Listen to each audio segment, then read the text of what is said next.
Sir आज तुम्ही इथे आलायत, मात्र संतोष दोरी यांचं पण आपण ऐकलंय 1 वाजता पक्षप्रवेश करता असं कळलंय. किती वाईट तुम्हाला वाटतंय आणि काय तुमचं? नाही, मुळात ज्या व्यक्तीला म्हणजे असं म्हणतात ना, असं उचलून त्याला मोठं करणं हे काम पक्षाने आणि राजसाहेबांनी केलं, त्याला नावारूपाला आणलं.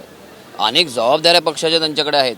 एका किरकोळ एका निवडणुकीसाठी आपण जर नाराज होणार असेल तर ते एक मला वाटतं की त्यातून त्यांची मानसिकता कळते की तुम्ही किती स्वार्थी आहे, किती स्वार्थीपणा दाखवणार. पक्षाने काय कमी केलं तुम्हाला, तुम्ही कोण होतात, काय होतात, आणि आता आजच्या तारखेला तुम्ही कोण आहात, कुठल्या जागेवर आहात. तुमच्याकडे अनेक जबाबदाऱ्या पक्षाच्या आहेत. तुमच्यावर नितांत तुमच्यावर विश्वास होता साहेबांचा, आहे, अजूनही आहे, आणि तुम्ही असं वागता. म्हणजे मग सामान्य कार्यकर्त्यांनी तुमच्याकडून काय आदर्श घ्यायचा. हे म्हणजे मला देखील रात्री मला उशिरा कळलं, मी प्रचारात असतो, मला जेव्हा कळलं मला शॉकिंग होतं माझ्यासाठी. संतोषसारखा माणूस असं करू शकतो म्हणजे नीतिमत्ताच राजकारणात राहिली नाही. काय चाललंय मला कळत नाही. त्यात ते BJP आणि ती शिंदे गटाची लोक बसलेलीच आहेत, पैसे घेऊन आणि वाटप करून तुम्हाला मंडळं देतो, महामंडळं देतो, हे आमिष दाखवून लोक फोडतायत.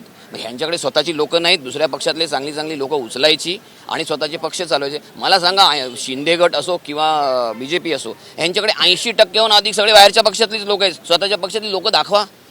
सकाळी ते बोलताना म्हणाले की माझी पक्षप्रवेशाच्या वेळी कदर केली, देवेंद्र फडणवीसांनी, नितेश राणेंनी माझी कदर केली. एक प्रकारे त्यांना सांगायचा प्रयत्न होता की माझी या ठिकाणी किंमत करण्यात आली नाही, कदर करण्यात आली. कसं, कुठल्या अर्थाने? एकाच वेळेला हे बघा, मला स्वतःला ना, मी राज ठाकरे साहेबांबरोबर 88 पासून आहे, अगदी विद्यार्थी दशेपासून आहे. मला पहिल्यांदा निवडणूक लढवायला संधी मिळाली आहे. इतक्या वर्षात मला मिळाली नाही संधी. इतरांना मी संधी दिली, इतरांसाठी मी काम केलं, इतरांना निवडून आणलं. आम्ही नाही नाराज झालो. हां, कुठेतरी एक तुम्हाला मनाच्या कोपऱ्यात थोडीशी नाराजी असते. एक माणूस आहे म्हटल्यानंतर त्या गोष्टी होणार, साहजिक आहे.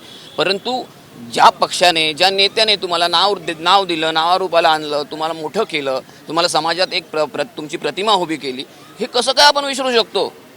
म्हणजे तुमच्याकडे विचार आचार काही राहिलेले नाही आहेत. तुम्ही फक्त स्वार्थासाठी, पैशासाठी धावतात, हेच यातून निदर्शनात येतं. आपण बघितलं तर संदीप देशपांडे देखील सध्या अपक्षांचा प्रचार करताना समाज माध्यमांवर दिसून येत आहेत.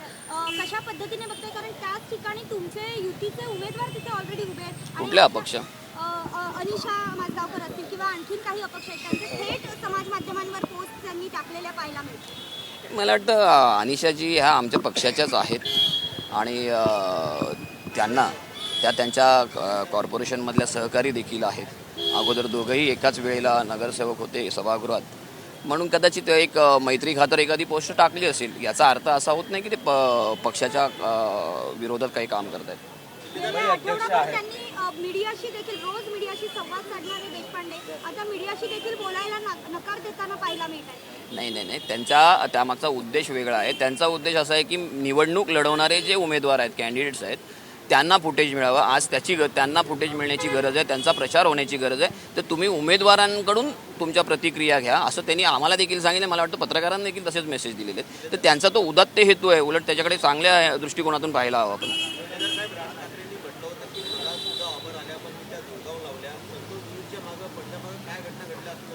नाही, काही कल्पना नाही. आमिष दाखवली, महामंडळं देतो वगैरे, ही आमिष तर दाखवलीच जात आहेत. पैसा तर आहेच, महामंडळं देतोय, महामंडळाची सदस्यपदं देतोय, हे तर आम्हाला कळलेलं आहे. आता कोणाला कुठलं नेमकं दिलं हे इतकं माहीत नाही, पण आमिष दिली जात आहेत.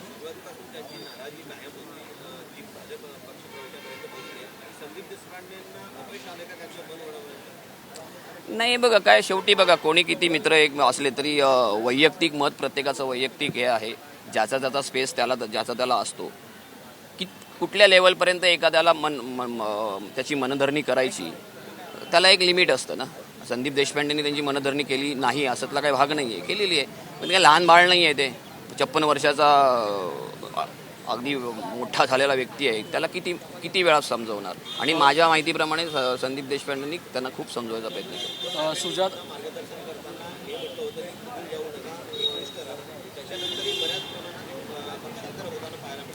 2014 नंतर या सगळ्या गोष्टी घडायला लागल्यात. महाराष्ट्र सगळा पाहतोय, पत्रकार तुम्हीही पाहताय.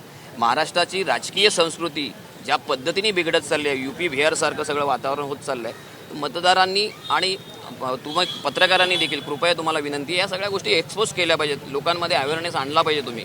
आम्ही आमच्या पद्धतीने प्रयत्न करतो आहोत. सुजात आंबेडकरचं एक स्टेटमेंट होतं, त्याला तुम्ही रिप्लाय दिलात. त्या स्टेटमेंटबद्दल काय सांगाल?